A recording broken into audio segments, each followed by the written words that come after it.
Assalomu alaykum. Efirda Diyor yangiliklari axborot dasturining navbatdagi soni. Dastlab bugungi xabarlar haqida qisqacha.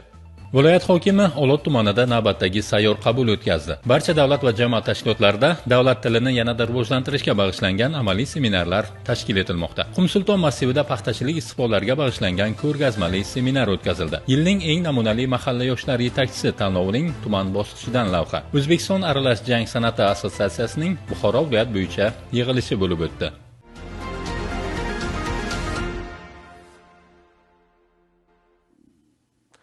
Joriy yilning 20-oktyabr sanasida Prezidentimiz davlat tilini yanada rivojlantirishga oid qo'shimcha chora-tadbirlar to'g'risidagi muhim qarorini imzoladi.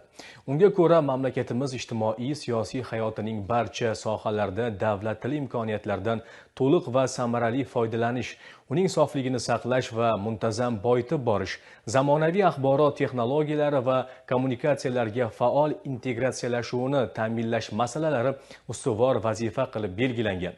Shundan kelib chiqib, barcha davlat va jamoat tashkilotlarida ushbu yo'nalishda amaliy seminarlar tashkil etilmoqda.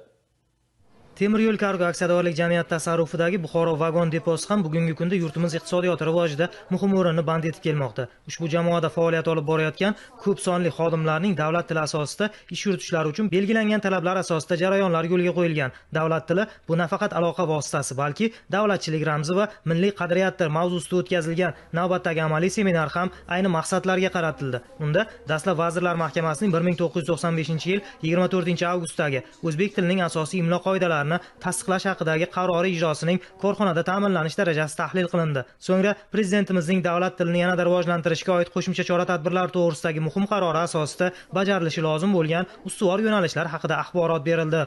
Temir yo'l kargo aksiyadorlik jamiyati Buxoro vagon deposida davlat tilida ish yuritish bo'yicha intensiv mashg'ulot o'tkazyapti.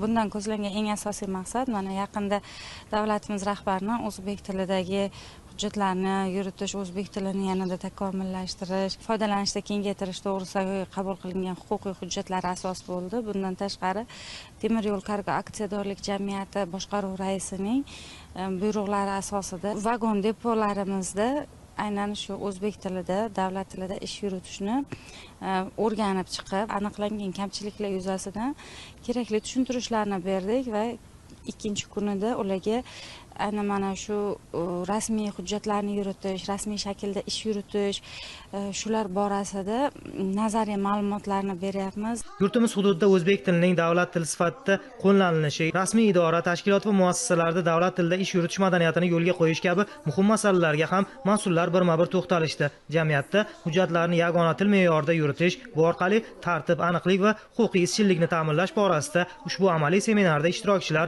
o'zlariga kerakli barcha ma'lumotlarga ega bo'ldilar.